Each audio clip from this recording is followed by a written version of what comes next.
Hey, how's it going everyone? Welcome back to Keeping Fish Simple. So in today's video, I thought I might as well do a little fish room update, kind of like tour thing, and show you guys all my fish. So I've got a ton of different things going on at the moment. I'm breeding a bunch of different things like angelfish, epistogrammas, rainbow fish, even neon tetras, bristlenose. There's a whole range of different things that I'm breeding. And I thought I might as well take you guys for a little look at everything that's going on in this room and with the other two tanks in the other room. So without any further ado, let's go have a look at the fish. Okay, so here is what the room is currently looking like. So this is my main room. There is 6 aquariums in here. We've got 2 80-litre aquariums here, and we've got 2 100 litres and then 2 200 litres. So these are 4-foot aquariums, and then the rest are kind of like 2-foot aquariums, give or take.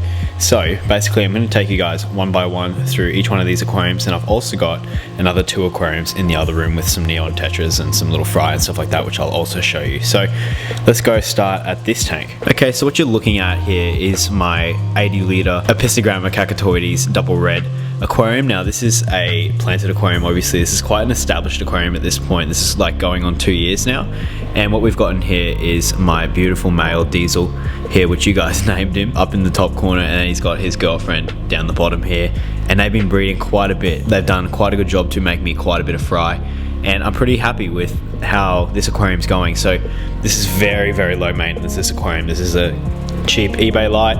We've got a sponge filter on it, and I've got sponge filters on all my aquariums and cheap eBay lights on all of my aquariums, and we've got a sand substrate, and we've just got some like Bacopa and all that kind of stuff in there, just some really easy to grow plants. There's a big Anubias up the back, there's some Java ferns, and that's pretty much it for this aquarium. It's a super low tech aquarium. I don't dose this with any fertilizers or anything like that. It's just literally what you see here. You just add water and that is it. This gets a water change, I'd say once every week and a half. I don't do it every time because obviously it's very understocked. We've only got the 2 fish in here. So it's a really good aquarium. I love the way it looks, and it really does serve a really good purpose in my fish room. Now if we come down to the aquarium below, what we have here is some dwarf neon rainbows. So this is just a grow out tank for 25 of these guys, which I bred. So I took some adults that I bought and I bred them, and now I've got this new colony and batch of babies. So these guys are, I'd say, about 3 months old at this point. As you can see, they're just starting to get their color. They don't have great color because there's not a great like substrate in here. Obviously it's bare bottom, and this is just a grow out tank. So I'm feeding them a couple times a day and getting them real fat, and I've left these spawning wops in here. So the plan is to use this colony to start my next generation of fish. So just a little sponge filter in there. There's some grow out bristlenose plecos and stuff like that. In here we've got some more Epistogramma cacatoides eggs, which I'm waiting to hatch, but I'm not too sure if Diesel's actually fertilized these ones. So he's been really slack lately and he hasn't been fertilizing many of the eggs, and I don't know if he's come out of sexual maturity now or what it is, because that's a very common issue with Epistogrammas, is they just come out of sexual maturity very quickly.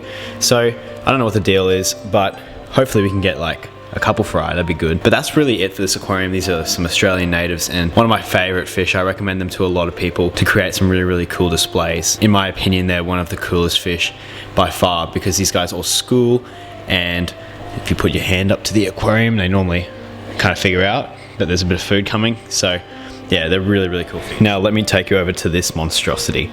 So what we have here is my angelfish grow out tank. So I've got pretty much all of my angelfish that I've ever bred in this tank growing out. These guys are getting quite big. As you can see, these are the koi angels. So we've got the parents over here in this tank, and this is how many fry we've got. So I've got no clue how many we've got in here. This is an 100-litre aquarium. It's definitely overstocked. It's getting water changes at least every 3 days at 50%, and we've just literally got 1 sponge filter. All of the fish in this aquarium are super healthy. It's a really well cycled aquarium now, and it's in balance. So I'm like just floating some water sprite up the top to help with the nitrates and the cycle in this aquarium. And I'll just move, and now you can really see some of these guys. They are very gorgeous, and they're almost at the size where we can sell them. It's probably going to take another month or so before we can start to take these to the local fish store and sell them. So yeah, we've also got some stray rainbow fish, which you can see. These are just spare, like I've only got about 6 in here, and they're just housed in here. And there's also some bristlenose pleco babies in here too. So a very simple but effective grow out tank for a lot of different species. And then moving down to the next aquarium, we have some Epistogramma cacatoides double red juvies. So these guys are very small. They are about 4 months old at this point. These are Diesel's kids. We've got 22 of them.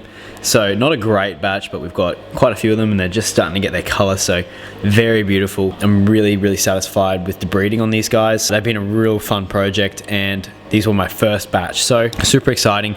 Again, this is the exact same kind of setup as all the other grow out tanks in this room, just a simple sponge filter, a bit of water sprite up the top to help with the cycling, and then we've just got all of our fish in here. And we've also just got some driftwood for the plecos down here. So these plecos are getting quite old now. We can start to take them to the fish store and sell them to him. Yeah, there's some beautiful fish in this aquarium and I'm super happy and can't wait to start moving some of these guys out into the community because they were super hard to find. Diesel and his girlfriend, they were so hard to find, and I was super happy and stoked that I got to breed them because now there's going to be quite a lot of these guys available to my local area, and yeah, I'm just glad that I could get quite a few of them out of him. And then if we move on to this aquarium, this is kind of like an interesting multi-purpose breeding tank. We're doing some little bits of construction in this house, so that's why we've got the blankets up and all that kind of stuff. But this is kind of a weird tank because it's sort of like a breeding tank but also a display tank. So we've got a pair of koi angelfish here. These are a pair, they've been breeding for me and they've created all of these babies over here. And so basically this is where they like lay their eggs on these leaves here, and then I hatch the eggs myself, and that's how I've been breeding them. So this is kind of like an angelfish breeding tank, but it's also like a display tank because we've got all of the other ones from when we were trying to get a pair. They're all still in here, as you can see. We've got some spare Danios from a breeding project, some Corydoras, there's a bunch of Bristlenose plecos that actually started my colonies of Bristlenose plecos, and a bunch of just really easy to grow simple plants. So these are some Amazon swords obviously up the back there. These are all very low light plants. We've got some Crypt Wendis, and then we've got some Vallisneria, some Anubias there, a bunch of gold vine coming out, and I'll just take a step back so you guys can really get a look at it. But it's a very good looking aquarium in my opinion, and it's literally run off of 2 large sponge filters, and this is getting water changes like I'd say once to twice a week, not regularly, and just making sure that like most of this like debris down here is kind of like lifted from the surface of the substrate. But very easy tank to take care of and a very beautiful and effective tank. And then moving on down to an aquarium that I'm not so happy with at the moment. So this is my Endler Guppy kind of catastrophe that's happening. So this is just all these blue star endlers. So I started with a couple trios of these guys that I've had for quite a few years, like a gene line, and I chucked them in here. They were previously in like a 40 litre aquarium, and then I decided to plant it with some micro swords, and we've created a beautiful carpet. I'll talk about this for a second. So the original plan was to use some of these parents of the original Dwarf Neon Rainbow colony. These were the parents that created all the rainbows that you just saw before. So the original plan for this aquarium was to basically, I didn't want to have any bushy plants because I didn't want these guys going and breeding in anything except for the spawning mops. So I wanted this to be like a multi-purpose tank, and basically that's why there's no big like aquascapes and stuff like that. It's very simple and low, so they wouldn't breed unless I like let them breed. I put a couple of trios in from obviously my gene line that I've had for quite a bit of time now, and it's just blown up. So there's hundreds of little endlers in here. There's babies literally everywhere. It's quite a problem, and this tank's very dirty all the time. So this is kind of like out of balance. This requires a lot of water changes. It's crazy. Yeah, I'm not too sure whether I'm going to keep this. I might have said that in the last video, but maybe I'll just go and sell all of the endlers and then just keep this as a pure rainbow fish tank and just fill it up with a bunch of rainbows, and it'll be a bit better. But really not too sure. Let me know what you guys think down below, because I do love the endlers, but they're kind of getting a bit old now. I'm kind of getting bored of them, and I kind of want to try and do something else because I've got limited space in this room.